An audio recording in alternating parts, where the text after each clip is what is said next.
bíblica para o resto do ano. Pelo contrário, nos enche de paz, alegria, amor.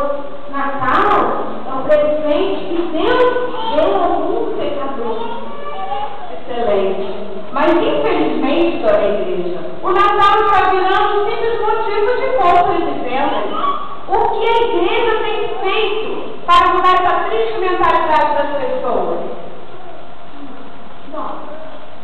Nós temos feito possibilidades, ensaiado bastante, doutores, para mostrar para o mundo que são as coisas materiais que são importantes para nós e para eles também.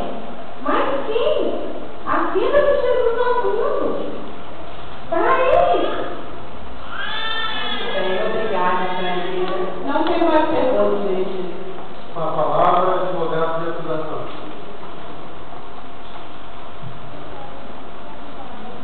Senhora igreja, então quer dizer que vocês se reúnem, aprendem, cantam e, acredito eu, oram pelas necessidades? Sem dúvida. E o que vocês têm feito na prática para, por exemplo, acabar com a fome do mundo? Nós arrecadamos mantimentos não perecíveis, produtos não perecíveis, e fazemos preço. Aí repartimos para aqueles que não podem trabalhar, para aqueles que estão desempregados. Aí nos ajuda. Você quer que eu acredite nisso? Eu duvido que todos estão participando dessas ofertas. Todos contribuem, duvido. Seria o ideal, né?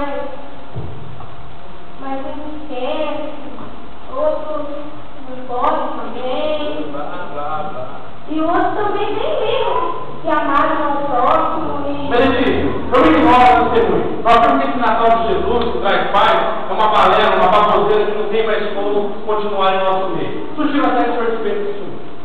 Por favor,